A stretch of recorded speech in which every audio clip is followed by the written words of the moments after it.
The airlock sighed as it cycled and Ray stumbled into the medical bay, a small human figure at the center of a satellite's quiet storm. Her temple was crusted with dark blood and a bruise bloomed along her cheekbone like an ugly flower. The station's unforgiving sterile lights made the swelling look worse than she felt.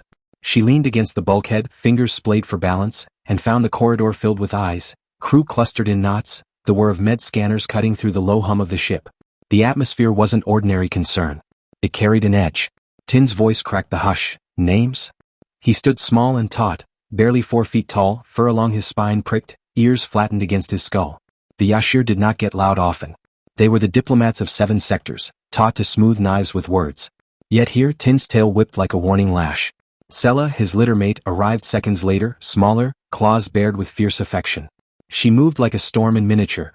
Her eyes drilled into Ray with a question that had nothing to do with negotiation protocols. Ray tried to laugh it off, misunderstanding with Kravik traders, but the room inhaled and held. Behind the surface of the scuffle lay history. The Yashir were old in spacefaring terms, millennia older than humans. Tin spoke a line that made the bridge officers shift. They remembered when they were predators. That was the language of species that kept memory like an heirloom, a memory that told them to act if their pack was harmed. Ray realized that her injury had done more than bruise flesh. It had dialed a deep instinct to full volume. A medical officer guided her to a bench and ran scans that revealed more than pride and skin. Cracked rib, possible concussion, soft tissue trauma. The numbers tried to reduce the situation to logistics, but what the crew felt could not be measured. Ray had arrived as a negotiator and returned wounded. The cost of diplomacy had become painfully personal. In that first moment she understood the line she had stepped over, from liaison to something that belonged to a crew that felt, fervently, like family. Ree's first defense was professional. Negotiation sometimes turned sharp. She'd done it before. She tried the practiced diplomat smile, the same way she kept cool at trading tables between species whose etiquette was written in teeth and claws. But human understatement collided with Yashir intensity. The crew's silence was not idle, it was tectonic. Ray had been with the Wandering Star for 2 years, hired as a human liaison because humans had an uncanny talent for reading moods that other species found opaque. They made intuitive leaps, read silence as easily as speech, and offered radical warmth. A hand on a shoulder, a joke in a moment of dread, coffee made at dawn in a cabin that smelled like home. Those small human habits had turned a professional contract into attachment. Tin's question, what was his name? Was a small demand with large consequences. Ray refused, not out of spite but to avert escalation. She knew what would happen if the Yashir were given a target. Tin and Sela were not vengeful by nature. They were cautious, diplomatic, long practiced at de-escalation. But they were also ferociously loyal. The Yashir notion of pact carried legal and ritual weight. It was not mere friendship but an obligation older than treaties. Ree's refusal to hand over names was a measure of prudence. She understood interstellar incidents could explode beyond a punch. Her body, however, betrayed her stoicism. A wince revealed that she'd taken 3 blows. The medical scan corrected the crew's assumptions. Cracked rib, possible concussion. The facts gave the pack permission to worry. Ree's interior life came into focus.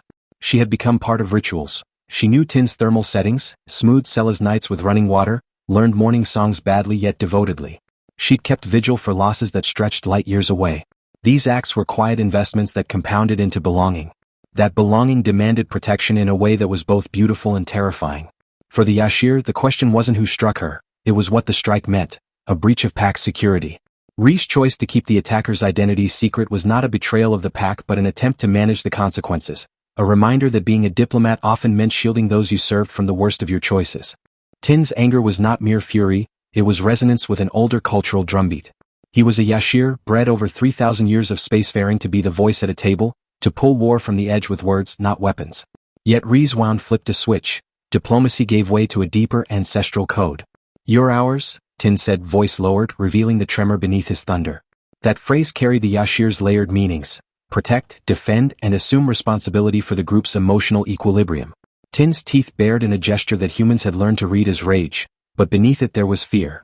He feared losing someone whose presence had shifted his people's emotional gravity. Sela's tenderness anchored the scene. Smaller, softer, claws nevertheless extended out of protective habit, she represented the Yashir heart. When she pressed a hand to Ree's knee and framed truths gently, the effect was almost domestic. The crew's pack rituals shone through. Their species were not numerous. They measured value not by credits but by presence. Sela's small acts, demanding that Ray share names or offering a hug, were not petty. They were survival tactics for a species that treasured tight units. She reminded Ray, gently and painfully, that her being there mattered beyond utility. Ree's laughter, brittle but real, answered with human stubbornness. The Kravik had apologized, the captain had filed the report, security would follow up. The immediate bureaucratic response existed, but the Yashir's emotional logic wanted more. It wanted action in the face of violation. Tin's threat, the promise of intimidation rather than open violence, was a cultural performance. His tail's twitch, the flattening of his ears, the recitation of past humiliations inflicted upon foes, the Thorian warlord and the wrong fork anecdote, turned humor into warning. It was a ritualized demonstration showing how a Yashir could weaponize reputation rather than blood. Ree's quick rejoinder undercut the threat with humor but also acknowledged the bond. She counted on them and they counted on her. In this way the crew's identity was mutual. They defended her because she had invested in their private rituals, she endured pain because the job demanded it. The vulnerability on display, Tin's fear of losing someone, Sella's tactile consolation, Ree's stubborn hush, formed the emotional core of the ship. The medical officer's scan attempted to translate the moment into protocols. Pain meds, rest, a declaration of fit for duty, after treatment. But medicine could only mend the body, it could not rearrange the thing that had shifted between crew members. Tin and Sella lingered even as the rest of the crowd dispersed, committing themselves to presence. This was not performative, it was practical. The Yashir measured security by how near they stood, by how stubbornly they refused to leave someone alone with a bruise. Ray allowed the touches, a wary laugh, a hand through fur, because here gestures meant more than words. Outside the bay, bureaucracy moved. A Kravik captain's formal apology stationed security on the case. The official channels did their work in the deadpan way systems do. But the pack had different metrics for justice. Ree's insistence on withholding names created tension between two types of accountability. One was institutional, files, reports, rules. The other was communal, a swift, certain reckoning from those who had your back. Ray chose institutional containment over immediate reprisal because violence would ripple unpredictably through interspecies politics. Her refusal was a recognition that diplomacy sometimes means holding back the sharp edge. Tin pretended to accept this, joking about a strongly worded letter, but the humor disguised action. The Yashir could make a small diplomat-sized storm without crossing into war. Ray, exhausted, welcomed that compromise. She needed rest, not revenge. The crew's care would be her recovery plan. The episode spoke to the ship's deeper social architecture. Humans were new enough in the galaxy that their habits, tactile, noisy, emotion-forward, had altered the status quo.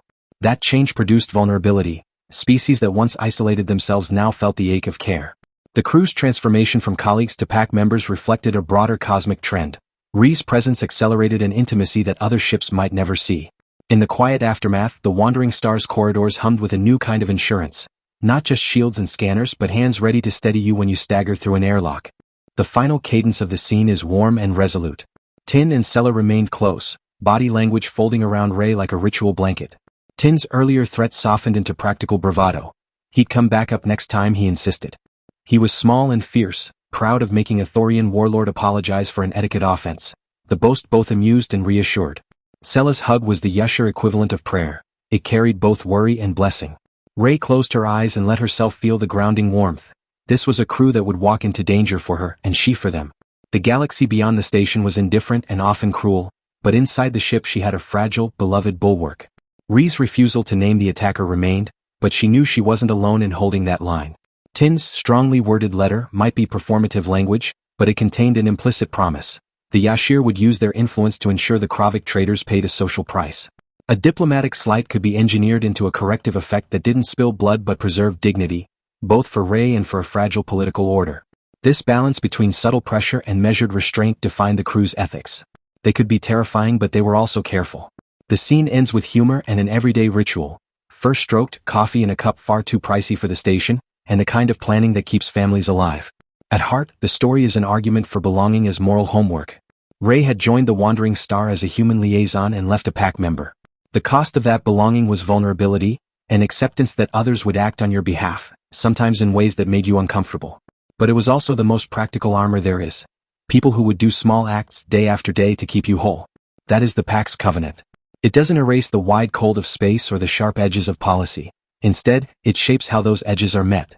Ree's bruise heals, but the lesson endures. To belong is to be both protected and claimed, and sometimes that claim changes the balance of power across a corridor or even a sector. For this crew, belonging was worth every awkward, furious, tender moment.